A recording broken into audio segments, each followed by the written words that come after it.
Okay, so just before I start this presentation, guys, I think I need to do a bit of a throat clearing. Covering the war in Ukraine is not like covering World War II as a historian. Basically, the source material, it just simply isn't as good yet. We're covering events that have just happened, so we will learn an awful lot about this war in the coming years. So really, what I'm about to give you is a first take. Consider this analysis preliminary. I'm relying on open source material that's coming out of a war, basically as it's happening. So, a lot of the information upon which this analysis is based is subject to change in the future. So, take what I'm about to say with a pinch of salt. This is just my first take. Things could change as the information changes. But, with that said, let's get into it. So, the end of the beginning, the Russian offensive in Ukraine. So this presentation it's not intended to be a blow-by-blow account, right up till today of the war. Really, I just want to cover the opening offensive phase of the war, the initial Russian campaign, roughly the first 30 days, which I might call the Battle of Ukraine, which the Ukrainians won.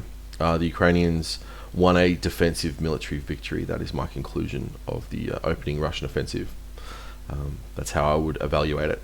So, let's get into it. Let's just explore what happened, what was the Russian objective, what was their campaign, and what went wrong. So, what were Russia's strategic objectives in invading Ukraine? So, there are first and second order strategic objectives at play here. The first order strategic objective, what they really wanted, was absolutely regime change or annexation. So don't believe them when they said the Donbass was always their primary strategic objective. That is absolute nonsense. Basically, there's no way Russia would have taken on this level of strategic risk simply to break a little chunk off Ukraine. They could have done that with a much smaller campaign as well.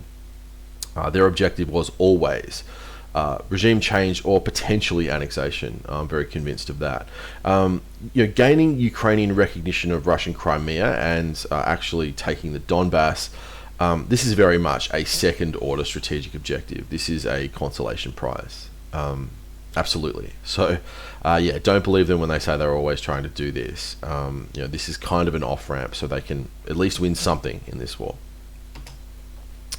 So let's have a look at the Russian campaign plan and the offensive itself. So this is what I can figure they were trying to do. So here we have a 4-axis assault. This is a very ambitious campaign plan. It really is. They're really throwing the kitchen sink at the Ukrainians here. So we have 4 primary axes. The first is what I would consider the main effort, the Kyiv axis. So this appears to be mainly a grouping of units from the Eastern Military District, although there are other units there. Just as a point here with this map, the units listed here are not it's not an exhaustive list. There are others. These are just some of the ones that have been identified. So it seems to be around Kyiv, primarily an Eastern Military District grouping. However, I'm sure there are some other elements in there as well. This really was the main effort, I think, to take Kyiv. Kyiv is the Ukrainian center of gravity. This is where the political leadership is. This is where it's a huge political target. It's a huge economic target. And also in terms of Ukrainian morale, taking the city would have been crippling. So this really was their main effort, I think. There was a second axis, the Kharkiv axis, to take Kharkiv, which I believe is the second largest city in Ukraine. You can fact check me if I'm wrong there, but that's my memory. This is spearheaded by the very elite 1st Guards Tank Army. The third axis of attack is out of the Donbass itself, these 2 breakaway republics. And here we have the 8th and 20th Combined Arms Armies. So a Combined Arms Army is generally equivalent to a NATO corps, basically. That's the third axis. And then out of Crimea, we have the 58th Combined Arms Army, the 20th Army, and I believe there was an airborne army down there as well.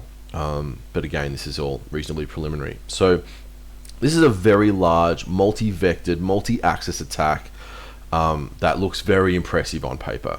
So what were they trying to do here? So I think really they were trying to take Ukraine's largest political targets, their largest population centers, so capture these cities rapidly, and then also to conduct a maneuver battle in the east of Ukraine. So the largest chunk of the Ukrainian military, or I should say its best units, had been deployed in the east of the country. So I do believe that they were planning something of a battle of encirclement, with maybe a link up from the Kharkiv and Donbass axes. So, I really think they were trying to encircle and destroy large elements of, the Ukrainian Armed Forces. So, this is a very large offensive.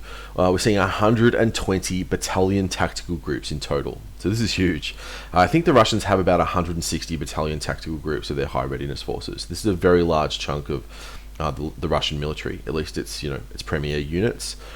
Just to put that into perspective, I think, look, a battalion tactical group is basically a battle group in Western doctrine. So 120, if we compare that to the Australian Army could generate about 7 battalion tactical groups. So this is just the scale of this offensive, the regular Australian Army, not the reserves there.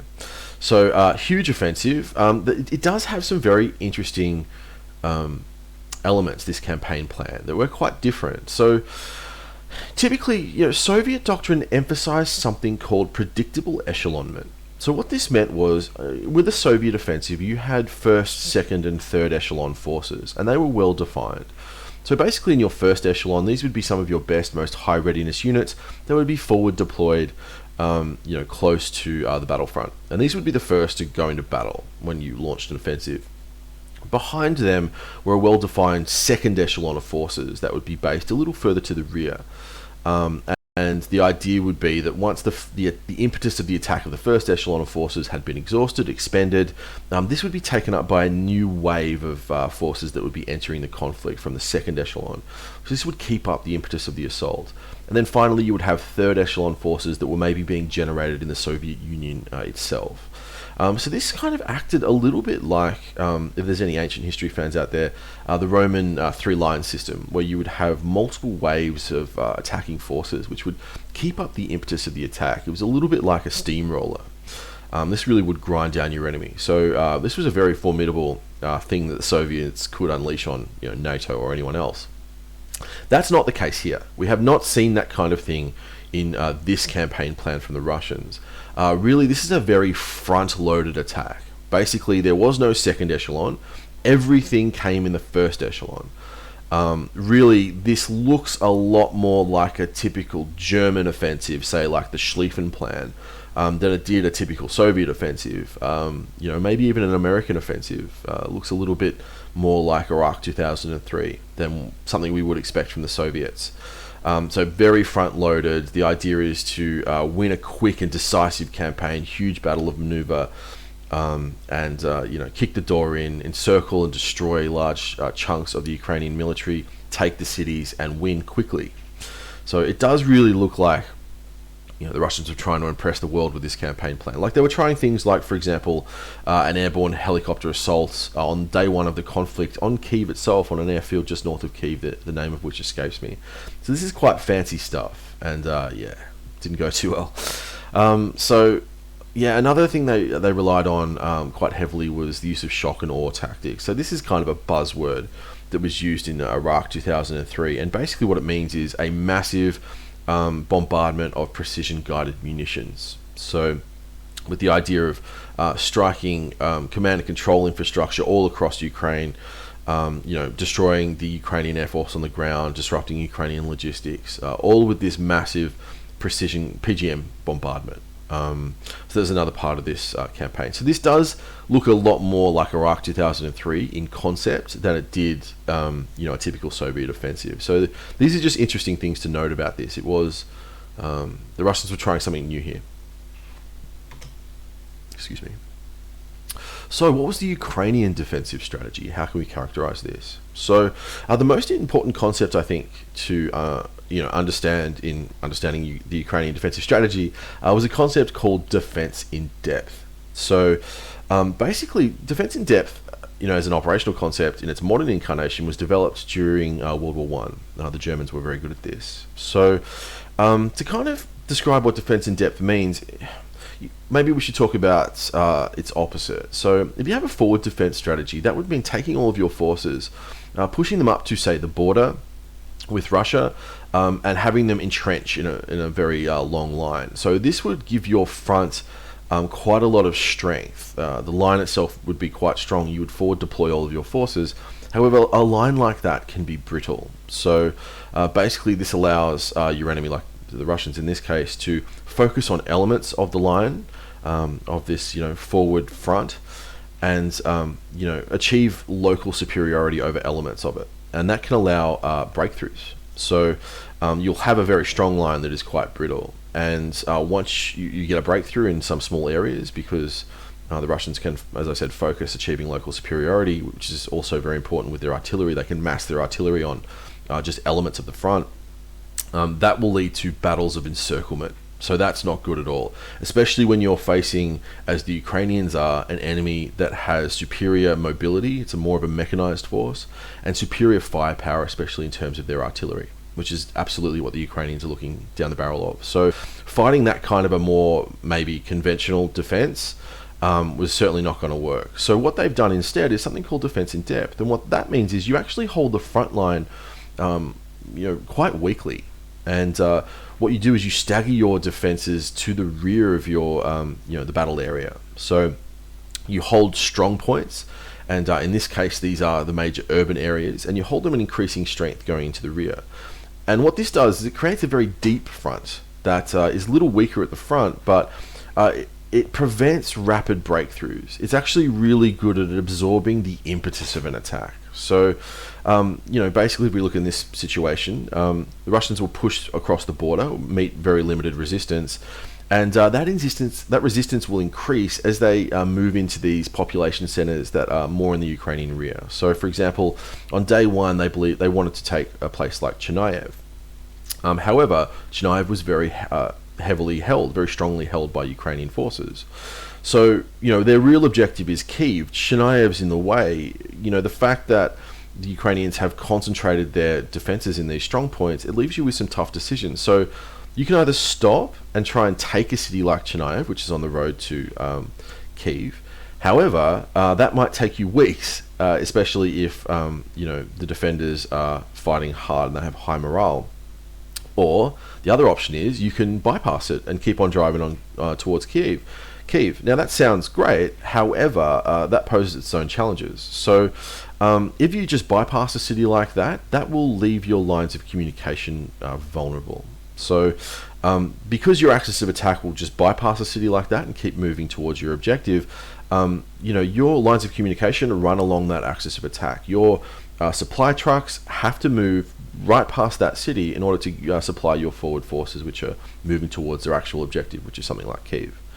So this means you have to detach quite a lot of forces to contain the Ukrainian elements in a city like Chernihiv, which means this dilutes the strength of your spearheads. So this starts diluting the offensive power of the assault. Secondly, it slows things down by complicating logistics. So by holding these cities or towns, basically you deny the road network to the enemy. So most major towns are built on large road junctions. So if you hold the towns, you disrupt logistics. It means they have to take B roads that are smaller, they're more complicated, it makes it longer, you have to bypass the town far enough that your supply elements are out of danger, and all of this just soaks up the momentum of the attack. It slows it down, it complicates logistics. So this has been the primary Ukrainian defensive strategy, a concept called defense in depth, focusing on urban areas and as strong points. So a second element of their defensive strategy is to limit the damage from the initial SSM, surface-to-surface missile, but this is also, I should say, the whole bombardment in general, because we're talking about air launch systems as well. Bombardment. So, look, the Russians are going to hit you hard. That, they have long-range precision fires that you can't counter. Things like Iskanders or Calibers. you're going to struggle to stop those. You're going to get hit pretty hard. So you need to do what you can to limit the damage from that bombardment, because the Russians only have so many of these weapons. So basically the most important thing is to protect your C4 ISR, which is your command, control, communications, computers, intelligence, surveillance, and reconnaissance from these long-range strike systems. So you hide your HQs, you move them around, you don't house them in a typical place you normally would that's obvious. You make sure your communications are redundant. It's critical that centralized command, Ukrainian command, can still maintain command and control of their various forces. This is absolutely critical in their ability to fight effectively. So ensuring that happens is a critical objective. Secondly, or thirdly, keeping your ground-based air defenses operational. So it's very critical that the Ukrainians continue to be able to contest the airspace over Ukraine. Now, in order to do this, you might need to actually use your radar-guided SAM system sparingly. Because basically, if you turn on a surface-to-air missile system, a radar-guided one, you're essentially broadcasting its location to the whole world. So, it might mean using them sparingly, keeping a lot of them turned off, even if that sometimes meant, allowing a strike package to come through and hit a target. So using your ground-based air defenses wisely to make sure at least some of them survive, so you can continue to contest the airspace to prevent, the Russians achieving air superiority. So this one's an important one: forcing the Russians to fight in urban or semi-urban terrain. So basically, because the Russians are such a mechanized force, they will have an advantage over the Ukrainians, which rely more on infantry. They still have, they're still heavily mechanized themselves, but less so than the Russians. Basically, everyone's less mechanized than the Russians. They will have an advantage in a fight across an open field. Basically, if you can force the Russians to fight in urban terrain, this terrain aids the defender, especially if that defender is a light force, because of a couple of things. One of them is just because of the cover it provides to a defending force. Secondly, it's because of something called range compression. It basically compresses the combat range. Combat occurs at a much closer range. Now that takes away a lot of the the advantages in long-range fires that the Russians have. Artillery and all those 30mm cannons and all the big tank guns and all that stuff. So if you can force the Russians to fight in urban or semi-urban terrain, you take away a lot of their advantages. And if you just get on Google Maps and have a look yourself, or Google Earth, Ukraine it's a country of small villages. They're all over the place, and so the amount of places that are available to ambush Russian columns, it's all everywhere, almost infinite. So contracting your defenses to urban and semi-urban terrain is a critical part of this battle strategy. And finally, waging a diplomatic and information campaign to gain Western aid. So without Western help, Ukraine loses this war. It's basically that simple. So we've certainly seen Zelensky out waging a very large diplomatic campaign to gain as much aid as possible. Ultimately, I'm sure they would love direct Western military intervention, which would be absolutely decisive in this war. But barring that, getting as much aid as they can is a critical objective. Now, as part of this, we've actually seen a reasonably sophisticated information campaign launched by the Ukrainians. If you guys go on Twitter or anything like that, there's an awful lot of videos, for example, of Ukrainian soldiers who've captured Russians, letting them call their parents. This is part of that information campaign. And really, because of the secrecy that surrounded this attack, and because of how much the Russians have basically tried to keep a lock and key over their own population and their own troops, they've just ceded the information space to the Ukrainians, and the Ukrainians have used that very effectively. So waging a diplomatic or information campaign to gain Western aid is another critical part of Ukraine's defensive strategy. So these three maps really kind of tell the story of the Russian offensive. So if we look at what we see here, this really does look like a defense in depth strategy in action. So you would expect in the opening phases of a campaign where the defensive power was using a defense in depth strategy that the attack will gain ground rapidly. So we see that in this map on the left, especially around this area here. You can see how much grounds the Ukrainians have ceded. However, what's very important to see there as well is Kyiv, Chernihiv, Sumy, and Kharkiv, which are all critical defensive positions, are all still held by the Ukrainians, and none of them have been surrounded, or the Russians have been unable to circumvallate these positions. So we get now, if you look from February the 27th to March the 8th, how little things have changed. Really, the Russians haven't made all that much additional ground, in that couple of weeks of additional fighting. Yes, up in the north of the country, north of Chernihiv, around here, they've taken quite a bit of territory there, but none of that is strategically important. A lot of that's just farmland. So, but again, if we look at the Kharkiv and Sumy areas, they haven't achieved any meaningful success there. And if we compare the maps of March the 8th to March the 26th, in the north of the country, around Kyiv, Sumy, Kharkiv, Chernihiv, really where the Ukrainian center of gravity is, it's very clear from this map that the Russians have been stopped cold. And now we're actually seeing large-scale, Ukrainian counteroffensives around Kyiv and in the south of the country towards Kherson. So, again, the Russians have done a little better in the east of the country. The Kharkiv and Donbass axes have been able to link up over here. But again, there's nothing really of strategic significance there. So this really is a story of a large-scale offensive that's been ground to a halt. The fact that we really don't see a huge difference from March the 8th all the way to March the 26th shows you that, the Russian campaign, its offensive has been, it's stalled, the momentum has been absorbed by the Ukrainian defensive complex, and now the Ukrainians are beginning to counterattack.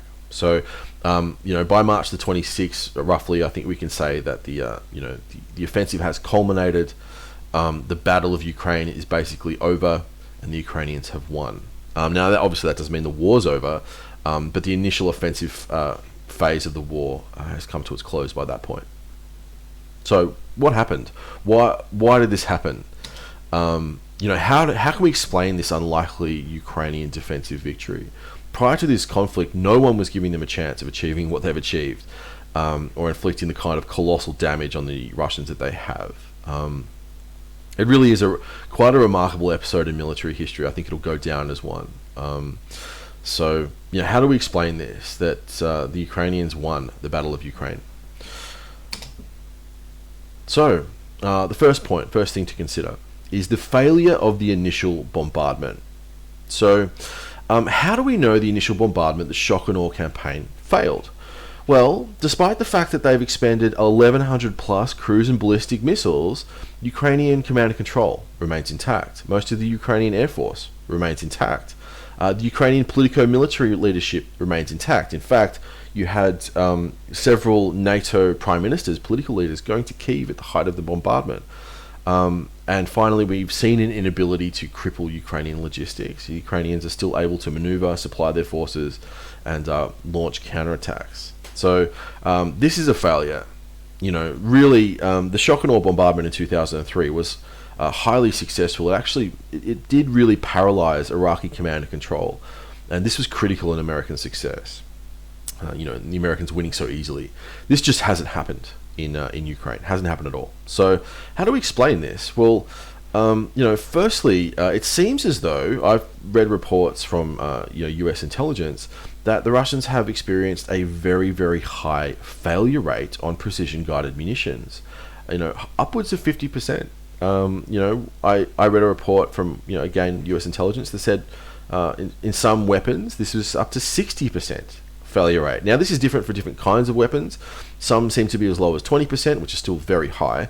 But in other categories of weapons, we're talking more than half of cruise or ballistic missiles failing, just breaking, not reaching their target, malfunctioning, and this is a huge issue. So there appears to be a serious quality control issue in Russian precision-guided munition manufacture. That certainly appears to be the case.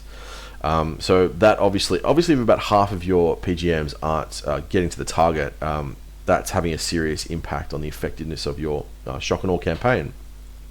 However, I think it's more than that. So, even if half of them didn't work, we're still expecting 600 effective cruise and ballistic missile strikes, they probably, even that should have had more of an effect than we've seen. So I think this is explained by poor ISR leading to poor targeting. So basically, the Russians have never been that great at tactical or operational ISR. This has always been a real weakness of theirs. Now, if you look at the American/Western aerospace capability, it's not just their massive stockpile of precision-guided munitions. It's that this is backed up by a world-leading tactical and operational ISR capability. Think about it this way: how do you know what you're targeting is worth being targeted? You have to know that that building actually contains the command post you think it does. And, I really think this might explain a lot of the Russian failure. They might very well be hitting targets with reasonable accuracy, but especially when the Ukrainians are trying to conceal their critical infrastructure, they may just be striking the wrong targets. So I really think this might explain a lot of the Russian failure. Obviously, we'll have to wait until after the war to know for sure, but this is what I suspect is happening. So, number 2, the inability to establish air superiority. So I have heard some commentators talk about the Russian inability to establish air superiority as that they haven't really tried, that really Russia is not an aerospace power in the same way as the West. They wouldn't emphasize air superiority in the same way, and most of their fires are ground-based fires. So, they haven't really tried. But personally, I think this is absolute nonsense. I think the evidence shows they really have tried quite a bit. They do rely on air power. If you look at the Syrian campaign, they relied on air power, extensively, primarily. And, for a power that doesn't care about air superiority all that much, the Russian Air Force sure does have a lot of assets. So, look, I think this is nonsense. I think they've just failed. They've failed to gain air superiority. So, why? So really, I think one thing we have to remember is it's not the ghost of Kyiv that's shooting down these Russian aircraft. It's not the Ukrainian Air Force. I mean, that was a great story. And look, I don't know, maybe it's true, maybe it's not. But really, what's doing the damage is Ukraine's ground-based air defense system. So, suppression of enemy air defense and destruction of enemy air defense are historic Russian weaknesses. They're bad at this. They have been bad at this forever. They didn't achieve air superiority over Georgia in 2008. Georgian air defense systems took a pretty surprising toll, and they continued to be operational throughout the conflict. The Georgian Air Force continued to be operational throughout the conflict, despite the fact that I think it was only 1 or 2 squadrons of like Su-25s. So they are historically bad at this. This is simply, not something the Russians tend to be good at. The KH-31 seems to have been generally ineffective. So that's their version of the HARM, high-speed anti-radiation missile. So there has been some evidence of, effectiveness. Some radars have been destroyed.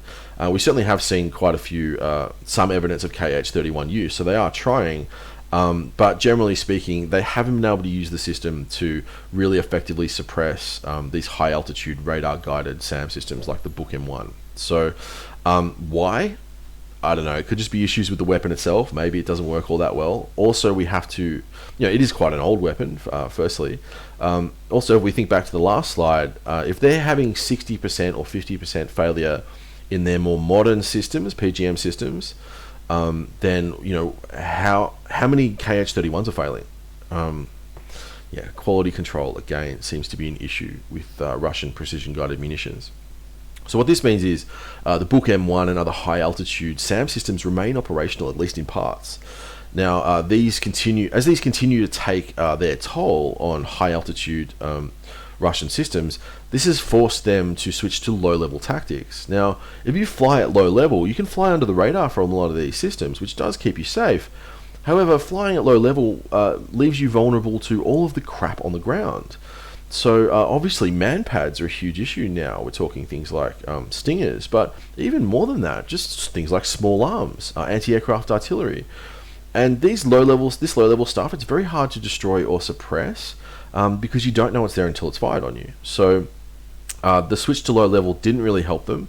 They started to lose a lot of systems to low-level fires like Stingers.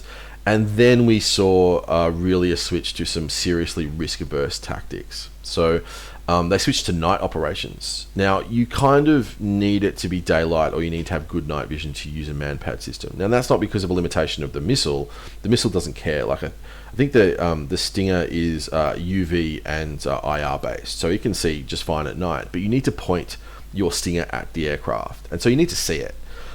So switching to night operations really was intended to, limit losses from these man-pad systems. And we're also seeing now much heavier use of precision-guided munitions and, standoff weapons rather than PGMs. Standoff weapons are PGMs, but of the standoff variety, in order to limit the danger of these, ground-based air defense systems.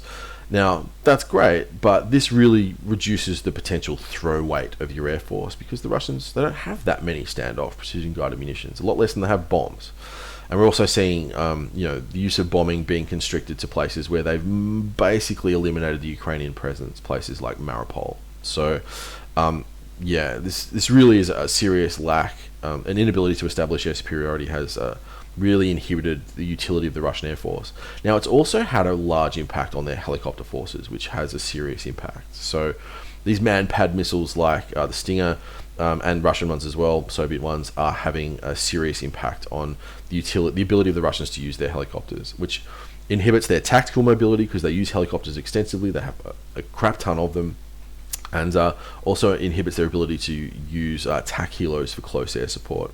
So, for example, that airborne assault, air mobile assault on an airfield north of Kyiv. I think that was on day one of the war. I think they lost 4 or 5 helos just to man-pad systems in that one attack. So, yeah, these missiles are really inhibiting their ability to use their helicopters, which is hurting them quite badly. So, point number 3, Ukrainian superiority in urban battle. So this really is the story of the war so far. This is, the most important thing in understanding why the Russian offensive has failed. The Ukrainians have been more effective in urban combat. They've proven themselves to be superior. So, why is this? So, firstly, light forces will often have an advantage in urban terrain. This is especially the case if we're at technological parity. This might not be the case if you're in Iraq and you're dealing with insurgents who are reasonably poorly armed. But when you're dealing with a modern military that's equipped with Western anti-tank guided missiles, light forces in urban terrain will have an advantage because of the cover, the amount of places that infantry can hide in a city, and because of that range compression. So, out in the open field, things like anti-tank systems like an NLAW might struggle to hit a tank that's moving at, 800 yards or something, 800 meters. But really, when that range is compressed down to 200, 150 meters, getting a hit on a tank with a system like that is much, much easier. Not just a tank, an armored fighting vehicle. So really, this range compression increases the effectiveness of anti-tank missile fire.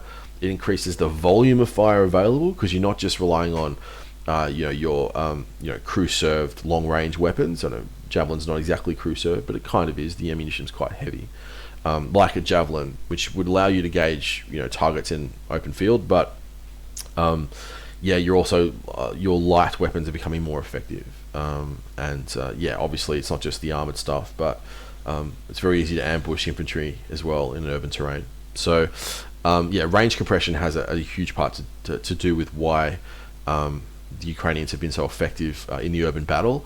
Higher Ukrainian morale. This is a huge thing as well. So, we've seen lots of evidence of flagging Russian morale. We've seen, armored fighting vehicles, by the hundreds almost. I think by the hundreds. I think last time I checked it was 300 or so.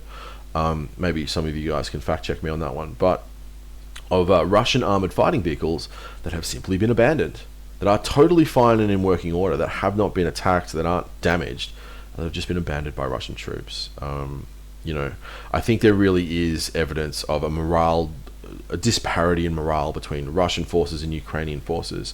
And morale is critical in battle. Morale wins battles. It's one of those things you can't see prior to an engagement. Everyone will claim that they have high morale, but often one side will have higher than the other. And this can be absolutely critical. And this has been critical in battle going back to the ancient world. You know, it was critical in World War One. It was critical in the Napoleonic era. And it's just as critical today. You know, having forces that are willing to fight, are willing to die in order to defend their country gives you a serious advantage. And especially when we're talking about how vicious this urban battle has become. That many Russians don't want to die an awful death, you know, being burnt inside a tank. And I really think this has been a telling difference between the two forces. We've also seen reasonably poor Russian tactics. So, they've pushed armored or mechanized columns, even just unarmored trucks, right into the center of some of these cities, and they're just getting ambushed and torn to shreds. And they really need to prepare these kinds of assaults more carefully than they have, and this has caused crippling casualties. In places like Kharkiv or Ypres, if I'm saying that correctly. Often Russian armored elements or mechanized elements are being ambushed and they're being cut to shreds. So I think, the Russians haven't really developed a good urban battle doctrine, and we're seeing that in action across Ukraine. Finally, the vulnerability of Russian armor. So I know the thing to understand about the Russian military is, yes, at the very highest end, they have high-end systems that are just as capable as the West in many cases. But they lack the funds often to apply these across the whole force. And so we've seen this in stuff like active protection systems. So, the T-90 can be fitted with a very fancy active protection system. I think it has a little radar on it. I think it's a radar. And basically it detects a missile coming in and it hits it with a small explosive device. Now, these are being used on Western systems as well. I think it's the Israeli Iron Fist, I think it's called, does the same thing. So the Russians have that, but the vast majority of Russian armored fighting vehicles aren't equipped with it because they just don't have the money to do that. If you actually, if you guys want to look, jump onto Twitter and look at some of the vehicles that have been abandoned. There are just Ukrainian civilians jumping in with an iPhone and, having a look through the vehicle. They're very, very simple. They look just like they did in the 1980s. You won't see, computer screens and digital communications and thermal imaging systems in there. Not at all. A lot of the Russian equipment is pretty simple, and it's very vulnerable to Western anti-tank missiles. Which brings us to the effectiveness of Western ATGMs. So this has been critical in enabling the Ukrainians to inflict such devastating losses on the Russians. So the Western powers have specialized in anti-tank systems going all the way back to 1950. Basically, since that time period, NATO has been facing down the prospect of fighting the Soviet Union, this colossal land power with tens of thousands of armored fighting vehicles, and they were always looking down the barrel of just being overrun by waves of Soviet armor. So one of the technological solutions they invested in order to counter this is the anti-tank guided missile. And we go back to systems like the TOW and the Milan. They were very effective systems, and now these next generation systems like the Javelin that really have shown their worth in Ukraine. So, as I said in the last slide, most Russian vehicles lack active protection systems, which makes them absolutely sitting ducks for something like a Javelin. So the Javelin really it's a game changer. It's an excellent weapon. There have been some reliability issues with the Javelin in Ukraine.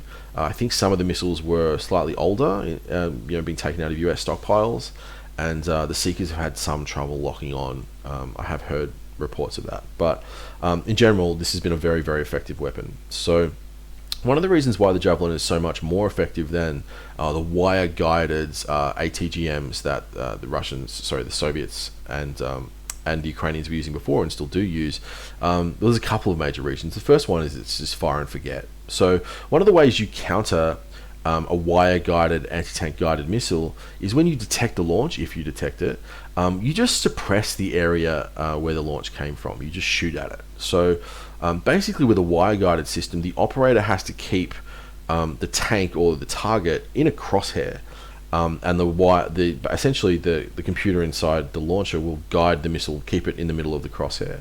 So whatever you're pointing at, the missile will hit.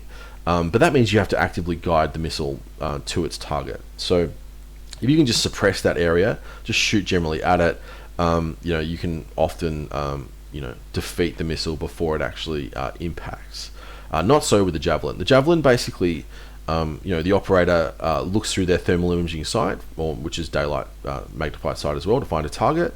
It then connects to the missile seeker itself, and the operator basically draws a little box around whatever it wants to kill. Now, whether that's a tank or a house or a low-flying helicopter or whatever. And when the missile's launched, the seeker will simply follow that pattern of infrared energy, whether it moves or whatever. But it just knows that pattern, so it knows what that tank looks like, and it will follow that tank. So this just makes it extremely useful. The operator can just shoot and scoot. As soon as they fire, they can just run. So any incoming fire is going to be completely ineffective. And without an active protection system, whatever's been launched on is basically a sitting duck at that point. So. And it has a tandem charge warhead that's designed to penetrate through explosive reactive armor, and it really has been deadly effective. Now, the fact that a lot of this combat has taken place in urban environments has really allowed systems like the NLAW, these light, short-range systems, to really come to the fore as well. So, and they've been designed again to cut through, the kind of armor that the Russians use. And we have to remember that it's not just tanks. The Russians use all kinds of vehicles. They're a heavily mechanized army. Whenever they move with BTRs and BMPs, infantry fighting vehicles, and protected mobility vehicles by the dozens and hundreds. And so all of these are being targeted by this plethora of anti-tank weapon systems, even the German Panzerfaust and stuff like that. And really, this is one of the reasons why we're seeing such catastrophic Russian losses. You have to remember, every time you see a burnt out tank, someone died in that tank. Absolutely. Like if you go on to Twitter and look at drone footage of T-90s and T-72s being brewed up by anti-tank missiles, as soon as that happens, basically the crew inside that tank just died an awful death. Usually when you have the shape charge punched through the armor, the temperature inside the tank rises to a very high level, and this will ignite the fuel and munition inside it. So, every time there's a blown up BMP, people died inside, and often for personnel carriers, this is worse than tanks because you have more personnel. So one of the reasons why the Russians have sustained such high levels of casualties, more than 10,000 dead probably, is because of their vehicle losses. Vehicle losses equal casualties. So that's one thing to remember whenever we see images of the war. Every time one of those vehicles has been knocked out, people died. So number 5, the TB2 Bayracktar drone. So this has been an interesting story of the war thus far. So what is this thing? So basically this is like a reasonably cheap and simple version of the MQ-9 Reaper.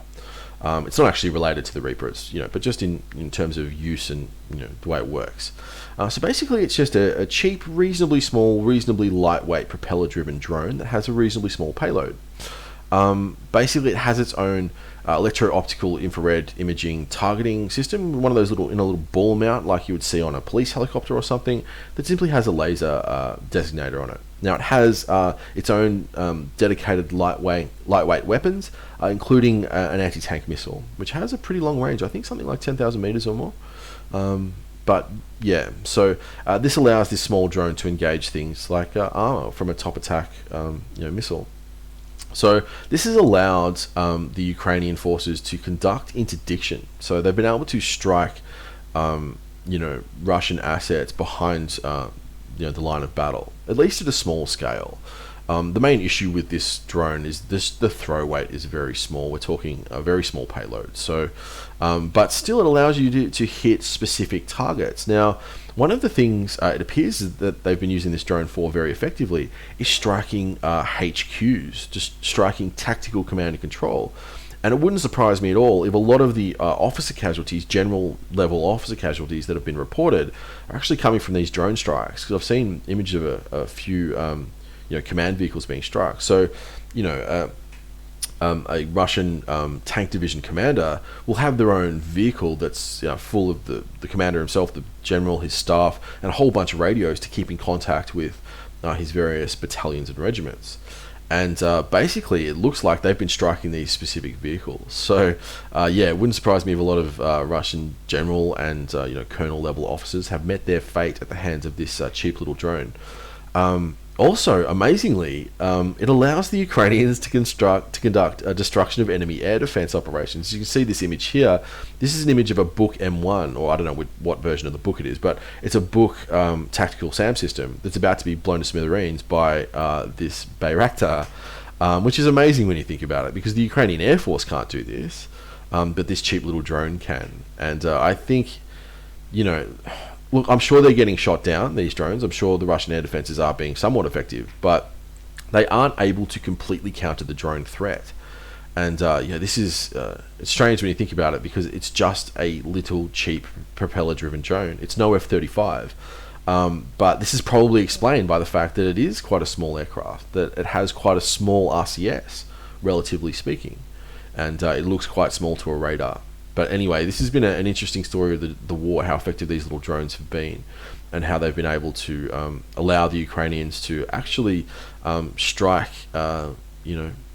critical things in the rear of the Russian forces. So, number 6, Western aid to Ukraine. So, as I said before, without Western aid, the Ukrainians lose this war. And it has been very effective. So it's much more than just sanctions, although the sanctions themselves have been crippling and will cripple, Russia's ability to wage war over the long term. So the US has stated they're sharing intelligence with Kyiv in nearly real time. So basically, NATO and the United States has a vast signals intelligence capability. It is the best in the world.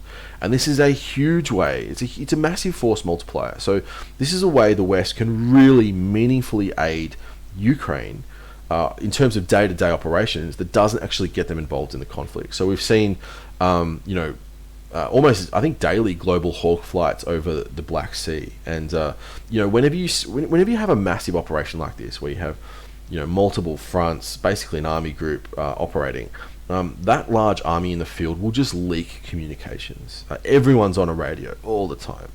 And, if you have a vast signals intelligence capability, there's just so much there. That's a goldmine of information that's just leaking out of Ukraine. So it probably explains, I'm guessing this, but it probably explains the Ukrainians' ability to strike tactical command and control with their drones.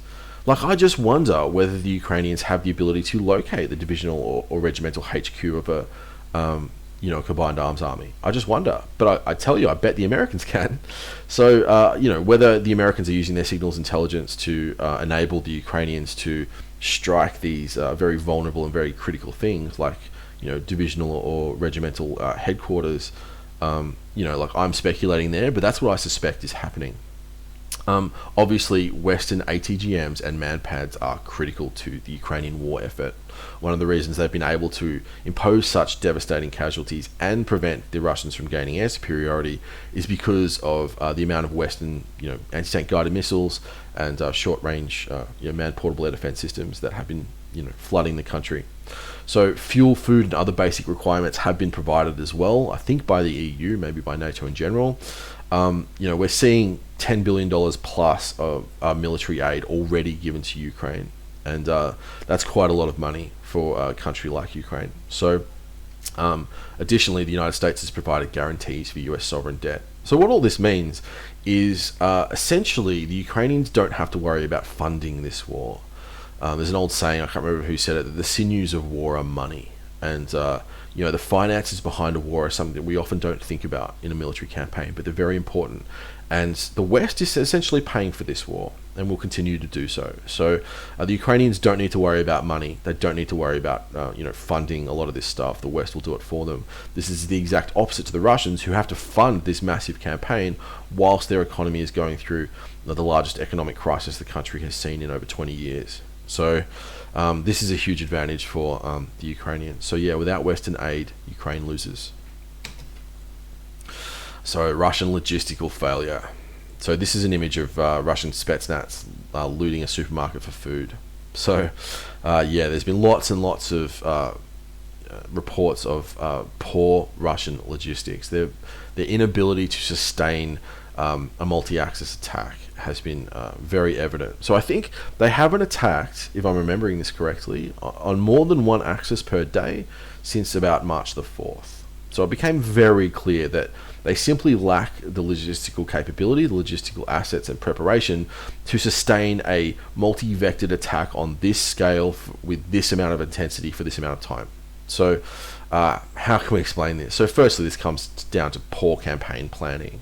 They based this idea on it was going to be over in 2 weeks. So really, there's been insufficient logistical preparation for a war on this scale because they weren't expecting it.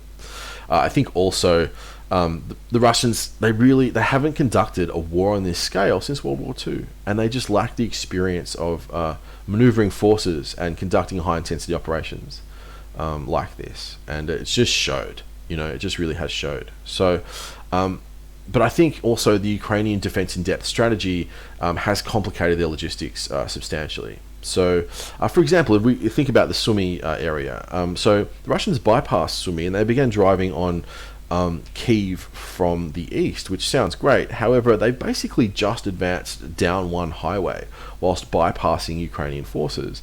Now, that left a very long and thin line of communication back to Russia, which is just asking for your logistical elements to be ambushed and attacked, especially when you have intact Ukrainian forces bestriding that line of communication. So I think the defense in depth concept strategy has complicated the Russian logistics substantially by having to bypass these cities, by using lower grade roads, and then having your lines of communication vulnerable to ambush and intact Ukrainian forces really has been a serious issue. Now the Ukrainians, because they're using this defense in depth strategy, don't have the same problems because they've been able to forward deploy large munition stockpiles to a lot of these forward defensive areas. So they're relying less on bringing up ammunition from the rear. They still obviously have to use logistics. It's just because they're fighting on their own grounds. They're holding these strong points, these cities. They've been able to prepare by moving, things like ammunition to the front early. So they have a lower logistical burden than the Russians do by attacking, especially, which is complicated by the defense in depth concept. So, the inability of Russian logistics to sustain this campaign plan is a really embarrassing failure. I think it's basically inexcusable. So this leads us to the original sin, the fundamental reason why this has gone so poorly. The whole campaign can be explained by a colossal intelligence failure leading to a very poor campaign plan. So let's have a look at the intelligence failings here. So firstly, we have a serious underestimation of Ukrainian resolve. They thought the Ukrainians would fold within 2 weeks, and we've seen the exact opposite. That in fact, the Russians have a morale disadvantage rather than an advantage. A serious underestimation of Ukraine's military capability. They thought they'd be able to, even if the Ukrainians fought, defeat them quite quickly. Where in fact the Ukrainians have showed that they're the equal of the Russians, especially at the divisional level down. Serious underestimation of Ukrainian nationalism and political solidarity. So really, I don't know why they expected large chunks of Ukraine to welcome them, if that really is true. This just seems like absolute nonsense. We've seen Russian prisoners speak in these terms, that they thought they were just doing a peacekeeping operation. They thought people would welcome them, and really we've seen an immense amount of political solidarity in Ukraine. If anything, this invasion has united the country for the first time in its history, which is the exact opposite to what I think they wanted to achieve. There's also been a serious overestimation of Russia's military capability. They tried to do things in the first few days of the war that were very fancy. They were kind of what the Americans would do, and they simply couldn't do it. And like the ability to maneuver by air, air mobile assault, that just failed terribly. Their ability to maneuver their forces on a large scale has been much, much less than they expected. And the Ukrainians have shown they're just as good as the Russians, and they put too much emphasis on the surface-to-surface missile and precision-guided munition bombardment, and that hasn't really delivered either. So, really a serious overestimation of Russia's military capability. And finally, a serious underestimation of Western unity and resolve. The kind of sanctions that have been leveled at Russia are unprecedented and will absolutely cripple the Russian economy in the long term. Even though they're trying to patch things together with duct tape, the kind of measures they're using to say keep the ruble at a reasonable level are going to have in and of themselves very negative economic impacts. So yeah, this is a huge intelligence failure. This is worse than Iraq WMD. This appears to be a colossal intelligence failure. So, and really, I think this isn't. I think the answer to this really comes down to the structure of the Russian government itself. You know, the FSB is essentially the KGB. We should expect them to produce some pretty good intelligence, but this can all be corrupted when you have an authoritarian government, where you have one person who really is in total control of the government apparatus itself, which wasn't the case in the Soviet Union. Yes, you had a premier, but really power was kept in the Politburo, which was a number of people. And so really a lot of the dysfunction I think that we're seeing in the upper strata of the Russian government is because that's not the case now. Really, power is vested in Vladimir Putin himself. And when you have a single person in power like this, it can really corrode and corrupt things like intelligence assessments, because people are incentivized to tell the boss what he wants to hear. And I think that's what's happened here. I just wonder how much open and honest debate there is around large-scale policy decisions like this. I would bet not much. So, yeah, this has been a colossal intelligence failure. So this has led to several false assumptions which underpinned the campaign plan itself. So firstly, that Russia had a capability overmatch. But really, what we've seen is they have roughly parity. They haven't been able to break the Ukrainian military, and they've been fought to a standstill. Another assumption was because of that Russian capability overmatch, that the campaign would be over in 2 weeks. And really, we're looking down the barrel of months, if not a year. And they simply weren't prepared to fight a war like this, which, really reminds me of Barbarossa. Thinking that the war would be over in a couple of weeks and then being stuck in the Russian winter. We're kind of facing something similar like that, with the Russians thought it would be over in 2 weeks, and now their frontline units are starving. And finally, that Western sanctions would be superficial and ineffective because of the response to Crimea and the war in the Donbass, which was pretty minimal from the West. I think Putin calculated that the Western powers wouldn't do all that much. But the difference from a Western perspective between Crimea, which you could argue some people could argue, I should say, was kind of equivalent to Kosovo. There were Russians there, they wanted to be part of Russia. Okay, that's one thing. Invading Ukraine with the idea of just either annexing the place or installing a puppet government is just something else entirely. And as we've seen, the West really has responded forcefully and meaningfully. So that's it. The Battle of Ukraine really has been won. The Ukrainians have defeated the Russians. They've achieved a defensive military victory. However, that does not mean the war is over. Just like we can say that the Soviet Union achieved a defensive victory in Operation Barbarossa, although this is more of a defensive victory than that one. That doesn't mean that the war's over. It doesn't mean that the Ukrainians are going to win now and push the Russians out. We're in somewhat of a stalemate where neither nation has the military capability to really decisively change the balance of forces. The Russians have deployed most of what they've got, and although they're trying to generate new forces, the kind of stuff they're bringing into the line now is just replacing the colossal losses they've sustained. They're not going to be able to generate meaningful new forces for months, really. And the Ukrainians, are in a similar position. They've obviously they've mobilized. They're starting to train quite a lot of people, but it will take quite a while until a lot of these, territorial defense forces are really brought up to strength to be high quality, military formations. Not that those people don't fight bravely. I'm sure they do, but just to a high level of training and equipment. So really, we're in somewhat of a stalemate. It does look right now as if the Russians are shifting their focus to the Donbass, which is kind of what they said they were going to do. Weirdly, they've actually made a statement that appears to be somewhat truthful. The Ukrainians are gaining good ground around Kyiv, and it wouldn't surprise me if the Russians have decided to essentially abandon operations around Kyiv and really shift their focus to something that is achievable.